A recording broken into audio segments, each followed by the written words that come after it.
Aujourd'hui, on parle des iPhone 14. Et oui, on est un petit peu en avance.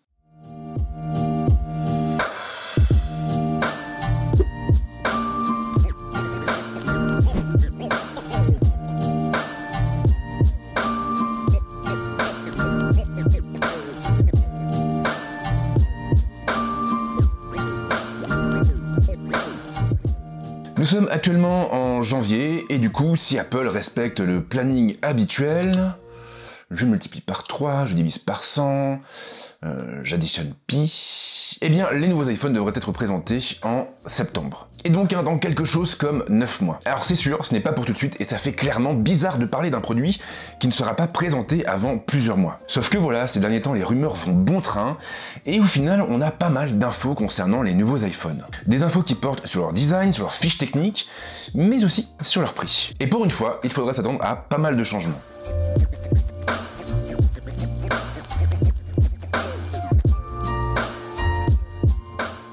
Cette année encore, Apple devrait lancer 4 smartphones différents en septembre.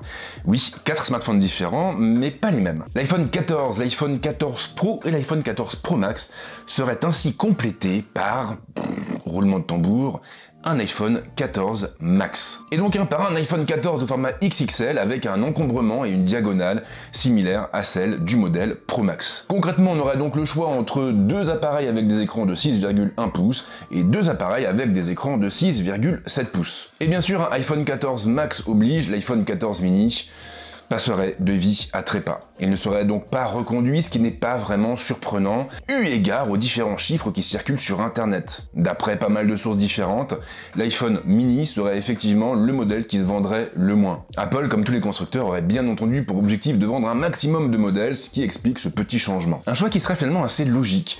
Aujourd'hui, en termes d'usage, les consommateurs préfèrent de plus en plus les grandes diagonales. Alors justement, lorsqu'on est à la recherche d'un grand smartphone et qu'on se tourne vers le catalogue d'Apple, on a une seule référence, l'iPhone Pro Max, soit le modèle le plus cher. Un modèle dont le prix généralement débute à autour des 1150-1200 euros. Avec un iPhone 14 Max, Apple pourrait donc toucher une cible plus large et par conséquent vendre davantage d'appareils. Après tout, c'est le principe même du business. Pour gagner de l'argent, il faut vendre. Et ça, je crois que c'était le thème du premier cours de ma première année d'éco-gestion. Voilà, j'étais resté un mois, mais du coup, j'ai quand même retenu quelques trucs.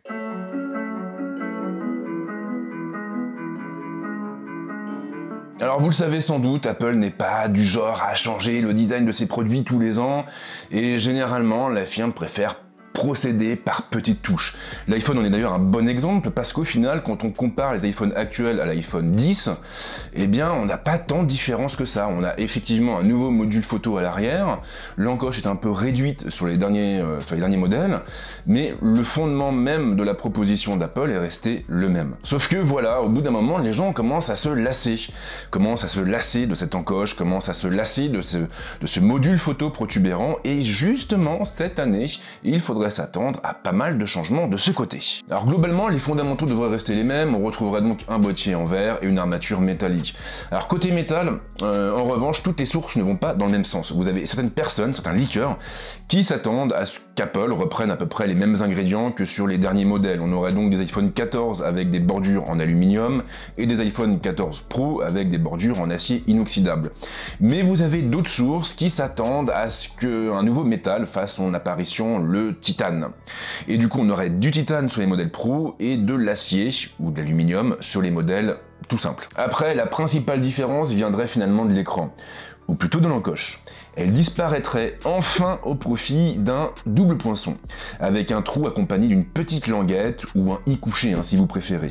On aurait donc deux découpes qui viendraient accueillir une caméra frontale, bien sûr, mais aussi les capteurs utilisés par Face ID. Et là, on va marquer une courte pause pour vous laisser le temps de vous moquer de mon accent dans les commentaires. C'est bon ? On continue. Alors là, vous allez me dire que c'est quand même dommage de ne pas placer tout ce joli petit monde, tous ces jolis capteurs directement sous la dalle. Alors vous avez raison, sauf qu'en réalité, je pense que la technologie n'est pas prête. Tous les constructeurs qui ont tenté le coup ont en effet dû faire face à d'importantes contraintes matérielles. Et je crois que le meilleur exemple, c'est celui du Galaxy Z Fold 3, le dernier pliant de Samsung. Ce dernier est bien équipé d'une caméra frontale qui est placée sous l'écran interne, Mais voilà, dans les faits, cette dernière reste visible. Et elle le reste parce que les pixels qui la surplombent sont éclatés et qu'on peut très nettement voir où elle se trouve. Et tout le problème étant que derrière, eh bien, on a une qualité qui ne suit pas. Et ça, en toute franchise, je pense qu'Apple ne peut pas se le permettre. Sur le Fold 3, on a l'avantage, on a l'atout d'avoir finalement 3 manières de prendre des selfies. Vous pouvez prendre des selfies avec la caméra interne, enfin qui est placée sous l'écran interne, vous pouvez prendre des selfies avec la caméra frontale qui est placée au niveau de l'écran externe, et vous pouvez aussi prendre des selfies avec le module arrière et en basculant le retour vidéo sur l'écran extérieur. Donc au final, qu'on n'ait pas une bonne qualité photo sur la caméra frontale qui est placée au niveau de l'écran interne, bah c'est pas bien grave. Maintenant, sur un iPhone, vous avez beaucoup moins de choix, vous avez une seule caméra frontale, et se louper là-dessus, ce serait prendre un sacré risque. Autre point qui risque de ne pas faire plaisir à tout le monde, vous avez beaucoup de leakers qui pensent que ce double poinçon serait réservé au modèle Pro. Et donc, en gros, on aurait toujours une encoche sur les modèles de base. Et ça, au final, ce serait pas vraiment surprenant. Apple a toujours privilégié les modèles Pro.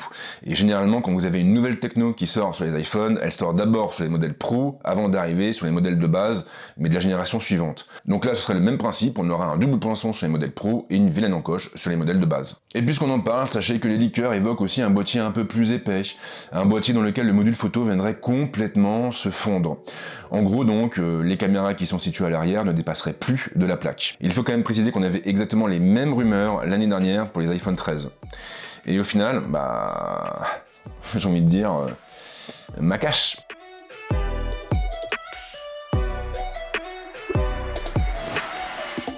Alors si on peut vraiment être sûr d'une chose, c'est que les nouveaux iPhones embarqueront une nouvelle puce, une puce A16 bionique, qui sera complètement folle, qui sera 11 000% plus puissante que celle de la génération passée, et qui consommera quasiment pas d'énergie. Waouh, folie! Alors, vous connaissez bien sûr le discours marketing d'Apple, comme tout le monde.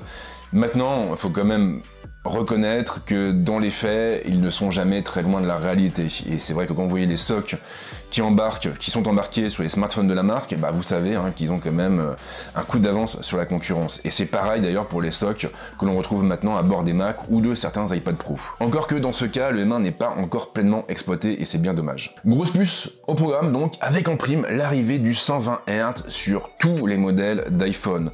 On aurait donc une dalle capable de proposer un taux allant jusqu'au 120 Hz sur l'ensemble des iPhone 14.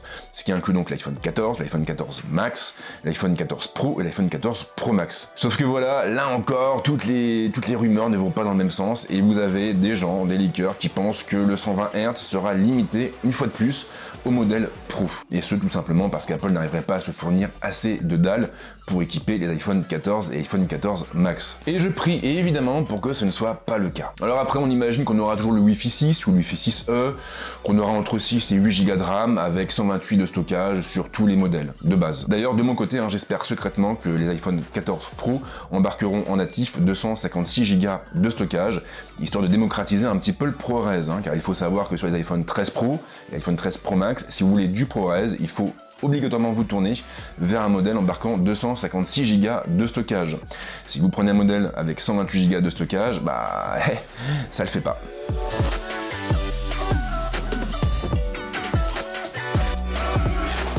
Si le nombre de capteurs s'est littéralement envolé sur les iPhones, eh bien ce n'est pas le cas de la définition, et cela fait maintenant plusieurs générations que la marque s'en tient à du 12 millions de pixels. Sauf que voilà, cette année, une fois de plus, ça devrait changer, et les leakers évoquent donc la présence de capteurs de 48 millions de pixels à bord des iPhone 14. Oui madame, 48 millions de pixels. Sauf que si vous vous attendez à pouvoir shooter dans cette définition, vous risquez d'être déçu. Car comme beaucoup de constructeurs, en réalité, Apple se tournerait vers une technologie qui s'appelle le pixel binning ou regroupement de pixels. L'idée serait donc de réunir 4 photosites en un pour créer un pixel. Alors vous allez me dire, mais pourquoi se galérer à réunir des photosites? Eh bien en fait, c'est simple, ça servirait principalement à augmenter la sensibilité du capteur en basse luminosité. Concrètement, pour chaque pixel, vous auriez 4 photosites qui enregistreraient ou qui collecteraient des données sur la scène photographiée, ce qui permettrait du même coup aux iPhone 14 de proposer un meilleur rendu. Maintenant, si vous voulez le fond de ma pensée, À mon avis, Apple ne va pas s'en tenir uniquement à cet usage. Chez Xiaomi, par exemple, vous avez des capteurs de 48 millions de pixels, vous avez aussi du pixel binning, et donc vous avez des smartphones qui sortent des images avec 12 millions de pixels de définition. Sauf que vous avez aussi un mode qui permet de shooter en pleine définition, et donc en 48 millions de pixels. Et ça marche pour toutes les définitions, 64, 128, ce que vous voulez. Donc on pourrait très bien imaginer l'intégration d'un mode full définition à bord des iPhone 14 Pro et iPhone 14 Pro Max. Un mode qui permettrait du même coup de shooter vraiment sur du 48 millions de pixels pour avoir un peu plus de latitude ensuite au niveau de la composition, au niveau du recadrage, avec 2 ou 3 fonctions assez cool derrière, histoire d'en rajouter une couche. Alors là vous allez me dire c'est super Fred, sauf que ça existe chez Android depuis Mathusalem, et vous avez parfaitement raison, sauf qu'Apple ne s'est jamais lancé dans la course aux techno. L'objectif d'Apple n'est pas d'être le premier à embarquer une techno à bord de ses produits, mais plutôt d'attendre que la techno en question soit suffisamment mature pour qu'elle apporte une plus-value en termes d'usage. Et ça on l'a vu par exemple avec le mode macro.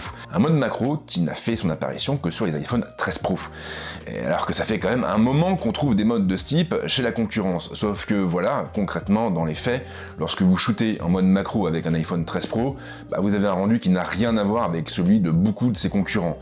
Et clairement, moi je préfère le rendu du mode macro d'Apple plutôt que celui de certains constructeurs. Ce qui prouve en fin de compte qu'être le premier à lancer une techno, c'est pas forcément avantageux. Ce qu'il faut, c'est que la techno soit bien rodée et qu'elle apporte vraiment un plus au quotidien. Il n'y aura en revanche pas de changement au niveau des focales. On aurait donc des modèles pro qui auraient toujours droit à 3 capteurs avec un grand angle, un ultra grand angle et un téléobjectif. Les modèles de base, de leur côté, s'en tiendraient au grand angle et à l'ultra grand angle. Et bien sûr, je vous rassure, on aura toujours un lidar sur les modèles pro. Alors sinon, il paraît que les nouveaux iPhones pourront filmer en 8K. Pourquoi pas, aujourd'hui vous avez beaucoup d'appareils qui le proposent, mais en ce qui me concerne, c'est pas vraiment ça que j'attends le plus. Ce que j'attends le plus, c'est d'avoir un mode cinématique qui puisse enfin fonctionner en 4K. Donc Apple, si tu m'entends, surtout n'oublie pas, c'est bien de lancer des nouvelles fonctions, c'est bien de lancer de nouveaux modes de prise de vue, mais si tu pouvais aussi faire progresser les anciens, ce serait génial.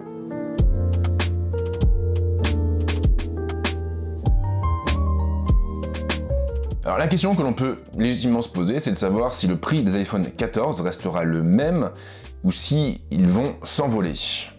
Et là, j'ai envie de vous dire que c'est pas gagné. C'est pas gagné parce qu'en fin de compte, à l'heure actuelle, le modèle le moins cher, ça reste l'iPhone mini. Voilà, l'iPhone 13 mini, c'est le modèle un peu, on va dire, d'entrée de gamme, et donc il est proposé à un prix plus compétitif que celui de ses camarades. Sauf que là, en l'occurrence, on n'aurait plus de modèle mini, on aurait un modèle max. Et clairement, je vois pas Apple proposer un modèle max au prix d'un mini. Je sais pas si vous suivez, ça commence à devenir un petit peu compliqué. Donc en gros, l'iPhone le moins cher serait l'iPhone 14, qui est proposé plus cher qu'un iPhone 13 mini.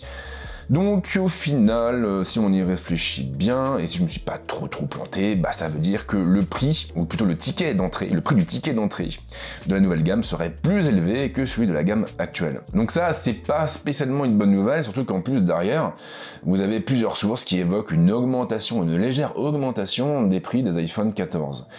Et si c'est le cas, ça veut dire que concrètement, les iPhone 14 seront beaucoup moins accessibles qu'à l'heure actuelle. Alors là, vous allez me dire, ouais, mais il y en a marre, Apple, c'est trop cher, on peut pas continuer comme ça, le pouvoir d'achat n'augmente pas, on a des salaires de merde, et on peut pas dépenser un SMIC dans un téléphone. Et c'est vrai, sauf que voilà, Apple a une autre carte à jouer. Et l'autre carte à jouer, c'est l'iPhone SE. Aujourd'hui, on a pas mal de rumeurs qui circulent sur Internet, et vous avez beaucoup de gens qui s'attendent à ce qu'un iPhone SE 2022 soit dévoilé autour du mois de mars, avec un prix de vente qui serait du coup bien plus accessible que celui des iPhone 14. Donc en fin de compte, on aurait une gamme assez lisible avec un iPhone SE bon marché, accessible, un iPhone 12 qui resterait présent au catalogue de la marque parce que la marque aime bien conserver d'anciens modèles, et après vous auriez les iPhone 14. Alors oui, je sais, c'est bizarre, normalement, la logique voudrait que Apple conserve l'iPhone 13 à son catalogue en proposant en plus les iPhone 14, mais la firme aime bien sauter des générations, et généralement quand elle lance une nouvelle gamme de produits, eh bien le produit qui reste au catalogue, c'est un produit de la génération pas précédente, mais de celle d'avant. Donc là, ce serait l'iPhone 12. Elle est compliquée cette vidéo quand même, Ouais, elle est compliquée. Alors côté présentation, ça devrait pas beaucoup changer, les iPhone 14 devraient être dévoilés en septembre, avec une mise sur le marché fin septembre. Du coup, on aurait un événement là prochainement en mars pour l'iPhone SE et peut-être le nouvel iPad Air. On aurait la WWDC en juin, et ça je l'attends vraiment parce que Il y a encore du boulot à faire hein, sur iPadOS, on aura l'occasion d'en reparler, mais j'espère vraiment qu'Apple va s'y mettre sérieusement et qu'on va enfin avoir un iPadOS à la mesure de la puissance des iPad Pro. Et on aurait donc le keynote de la rentrée pour les iPhones, avec bien sûr des événements ensuite dédiés à l'univers Mac. Voilà donc pour tout ce que j'avais à vous dire aujourd'hui au sujet des iPhone 14. Alors, je tiens évidemment à préciser un point très important. Comme je l'ai dit en intro, on est en janvier. Les nouveaux iPhones sortiront en septembre, donc vous avez encore beaucoup de choses qui peuvent changer d'ici leur lancement, et à mon avis, on va encore avoir droit à plein de fuites ces prochaines semaines, donc il est possible que l'on fasse un autre point un peu plus tard dans l'année. En tout cas, j'espère que vous avez aimé ce que vous venez de voir. Si c'est le cas, pensez à liker la vidéo, pensez à la partager, et surtout abonnez-vous à la chaîne. Et si vous le faites, pensez à activer la petite cloche. Et en ce qui me concerne, je vous souhaite de passer une bonne semaine. Ciao!